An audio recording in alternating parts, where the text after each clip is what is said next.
Hello నమస్తే అందరికీ welcome to my channel. ఈ వీడియోలో మనం చేస్తున్న రెసిపీ నాకు పర్సనల్గా చాలా ఇష్టమైనటువంటి పొంగల్ని ఇంట్లోనే సింపుల్గా చాలా టేస్టీగా ఎట్లా చేసుకోవాలనో ఈ వీడియోలో చూద్దాం. మనం పొంగల్ చేసుకోవడానికి ముందుగా రైస్ తీసుకోవాలి. నేను ఇక్కడ 1 కప్పు రైస్ తీసుకుంటున్నా. రైస్ ఎప్పుడైనా కూడా దొడ్డు బియ్యం తీసుకోండి. దొడ్డు బియ్యంతోనైతే పొంగల్ టేస్ట్ సూపర్ ఉంటుంది. 1 కప్పు బియ్యంకి 1.5 కప్పుల పెసరపప్పు తీసుకోండి. ఇప్పుడు దీన్ని 1-2 సార్లు మంచిగా వాష్ చేసుకొని 1 కప్పుకి 3 కప్పుల చొప్పున నీళ్ళు వేసుకోవాలి. నేను ఇక్కడ మొత్తం 2.5 కప్పులకి 8 కప్పుల నీళ్ళు పోసుకుంటున్నా. ఇప్పుడు దీన్ని 20 నుంచి 30 నిమిషాల పాటు అట్లనే నానబెట్టండి. ఒక అరగంట తర్వాత ఇలా 1 టేబుల్ స్పూన్ అంత మిరియాల పొడి, ఒక 2 పచ్చిమిర్చి వేసుకోండి, 1 టేబుల్ స్పూన్ అంత పసుపు, 1/2 టేబుల్ స్పూన్ అంత ఉప్పు, అట్లనే పొంగల్ మంచి టేస్ట్ రావడానికి 1 టేబుల్ స్పూన్ అంత నెయ్యి వేసుకొని కుక్కర్ మూతతో క్లోజ్ చేసుకొని 3 విజిల్లు మీడియం ఫ్లేమ్లో కుక్ చేయండి. 3 విజిల్లు కుక్ చేసిన తర్వాత పప్పు అన్నం అనేది సూపర్ ఉడికిపోతుంది. ఇక్కడ చూసిళ్ళు కదా, పప్పు అయితే మనకు కొంచెం కూడా కనబడదు. పప్పు కనబడకుండా ఉడికిపోతుంది. మనకు పొంగల్ అనేది ఎప్పుడైనా సరే కొంచెం పల్చగా ఉండాలి. పల్చగా ఉంటేనే మనం పోపు పెట్టిన తర్వాత చల్లబడిన తర్వాత పొంగల్ అనేది నార్మల్ కన్సిస్టెన్సీకి వస్తుంది. అందుకని చెప్పేసి ఇలా కొంచెంగా వేడి నీళ్ళు పోసుకుంటా ఇట్లా వీడియోలో చూపించినట్టు పప్పు దువ్వతోని ఇట్లా మెత్తగా రుద్దుకోవాలి. అట్లయితే మనకు అన్నం అనేది దొడ్డు బియ్యం కాబట్టి కొంచెం అన్నం లేకుండా మనకు ఇట్లా పొంగల్ అనేది చూడడానికి సూపర్గా అవుతుంది. ఈ వీడియోలో చూపించిన కన్సిస్టెన్సీకి వచ్చిన తర్వాత మనం పోపు పెట్టుకోవాలి.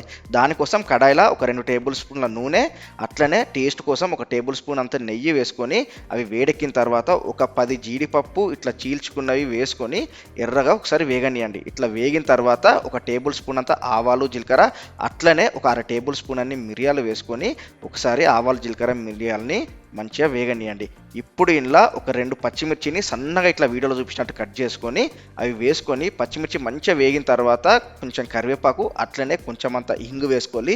ఇంగువ వల్ల మనకు పొంగల్ అనేది టేస్ట్ ఇంకొంచెం మంచిగా అవుతుంది. ఇవన్నీ మంచిగా వేగిన తర్వాత మనం ఇందాక రుద్దుకున్నాం కదా పొంగలు, అది పోపులో వేసుకొని ఒకసారి మంచిగా కలుపుకోవాలి.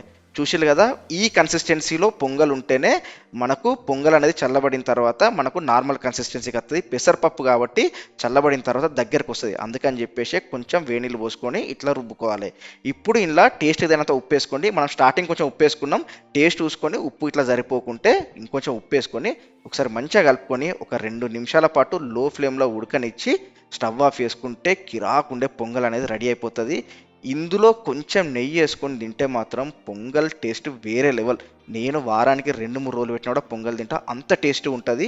మీరు కూడా సేమ్ రెసిపీ ఫాలో అయిపోండి. ఎట్లొచ్చిందో కామెంట్ బాక్స్లో కామెంట్ చేయండి. మీకు మరేదైనా వీడియో కావాలన్నా కూడా కామెంట్ చేయండి. నేను తప్పకుండా ప్రిపేర్ చేసి అప్లోడ్ చేస్తా. ప్లీజ్ ఛానల్ని సబ్స్క్రైబ్ చేసి సపోర్ట్ చేయండి.